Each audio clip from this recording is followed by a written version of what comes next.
Pathways to Recovery and Resilient Food Systems is the theme of this year's summit. And we're joined by the President of AGRA, Africa's Green Revolution Agenda, Dr. Agnes Kalibata, to unlock political, financial commitments as well as innovations the continent has made in this regard. Welcome to CNBC Africa, Dr. Kalibata. What kind of impact have you seen after the pandemic, especially combined with climate change? What kind of gaps have you seen in the agricultural value chain? So the biggest impact the pandemic has had is to increase the number of people that are hungry. We are talking now about globally 161 million people have become more hungry than the number we had the year before. In addition to that, the number of people that are accessing a decent meal because they can afford it has also has decreased significantly. And this is mostly because food prices have gone up since supply chains were disrupted when the pandemic started. So how resilient are the food systems? How prepared are they? I was really surprised at how unprepared we were when the pandemic hit, especially from a food system perspective. My institution looked around to try to get a sense of the nature of reserves across different countries, across the countries we worked in. I did not find one single country that had sufficient reserves to last 3 months from a pandemic perspective. And that is really disastrous, especially because we didn't know how long the pandemic was going to last. It's also disastrous because we live in climate change times. We were very lucky that at the time the pandemic happened, climate was happening the right way. We were on the good side of climate. Rains were coming. We were not in the midst of a drought. Had it been otherwise, definitely it would have been a disaster.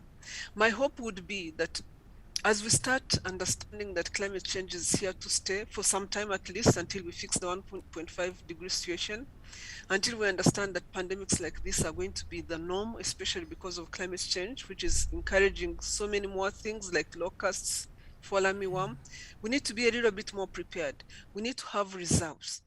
We can't depend on the field being able to supply us. We need to ensure that we have reserves that can take our populations at least for 6 months. Some countries are beginning to do this, but we were not prepared at all. So if we want to start moving into a situation where we have reserves, we need to ensure that markets are working. We can have national strategic reserves where governments provide an opportunity for farmers to actually be part of procurement systems where governments ensure that there are reserves that are centrally or private sector located or wherever, but those reserves do provide a market. Then there are other things that governments can encourage at household level, really encouraging households also to understand that they need to have their own reserve mechanisms. So putting a system in place, some countries deal with it by putting stock exchange markets in place, by putting warehouse receipt systems in place that ensure that private sector can store for them or have an arrangement with private sector. So it's not impossible to do, and Africa can produce enough. Right now, the reason we are where we are at is the system is not structured enough to handle those type of things, but governments can definitely put the right mechanisms to ensure that they have reserves, but also private sector has reserves and household have reserves. So it's not impossible to do. And we are the only continent, by the way, that's not doing it. So there's a lot we can learn from other countries as well. What about women in agriculture? What can governments do for them, considering they make up more than 60% of the labor force in this industry? Women are a core part of agricultural systems in Africa. In some places, women are doing 60% of the work that needs to be done in agriculture. In some places, women are 30% of the force in the agricultural force. Whatever the case, there's no situation where they are below 30% of the agricultural force. And women SMEs are becoming an increasing part of the business landscape in agriculture. We need to ensure that we support them, to ensure that their businesses thrive. There are some of the businesses that have been worst hit during the pandemic. We have created, I would say, a platform in AGRA that we are calling Value for Her, to ensure that women businesses have an opportunity to engage together, but also have an opportunity to access support from a capacity perspective, and have an opportunity to link to places where they can get funding if they needed to, or to understand what is required of them as businesses so that they can grow. So being able to provide those type of support systems is extremely important. From a farming perspective, women do still have to do need to have access to funding. I mean, women do need to have access to inputs that improve yields, like other farmers, and they need to have access to extension. What I find is lacking here sometimes is that we need to put in place special ways of reaching women. The meeting that you call every day for farmers to come and get trained may not be the right forum for women to come because they have so many other things to do. So some of the things we need to do is to design programs differently for women, but also to take advantage of digitization differently so that we can be able to reach farmers who are not physically able to be part of some of the things we are doing, which constrain women's ability to participate in some of these forums. The problem seems to be the same for women and for small landholders, that is financial access to good financial services. So how much investment and financial support can we expect, especially from the AGRF summit? What kind of commitments do you think will come out of it? So we have a commitment session tomorrow. We'll see what type of commitments we get and for what.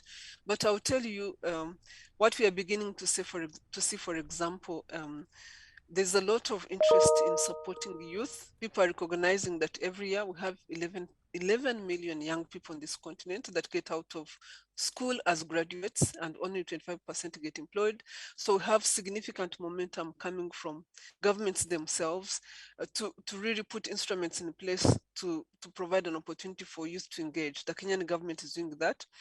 And the Kenyan government has also put in place a special instrument for women to access funding at a much, much lower interest rate than would usually be the case, so that these women businesses can move forward.